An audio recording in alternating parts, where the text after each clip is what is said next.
The How Not to Sail Minute. Every house has a basement.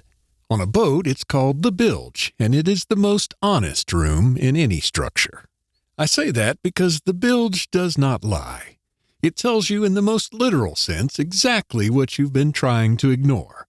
A leak in the Blackwater system? It goes in the bilge. A tiny transmission fluid leak? Bilge. The 2 AAA batteries and the micro SD card from the pocket recorder you knew you really shouldn't have messed with near the companionway bilge grate? Yeah, you guessed it. The bilge is where all of the boat's accumulated secrets pool together, and they pool warm.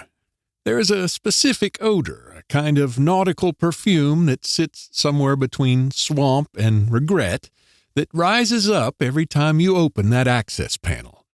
You learn to recognize it the way a sommelier recognizes oak. In my case, just before I left the boat last, the whole vessel was trying to develop an aroma similar to a hair salon if 5 people were getting a perm.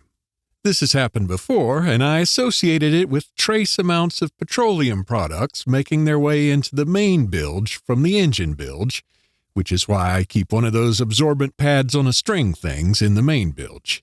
It doesn't necessarily prevent the stinky colonization of the bilge, but at least it prevents leaking any petroleum products into the ocean. I like to think of the bilge as a kind of nautical confessional. Everything you do on this boat eventually drains downward, and at the bottom, in the dark and the warm and the slightly salty, it all comes together.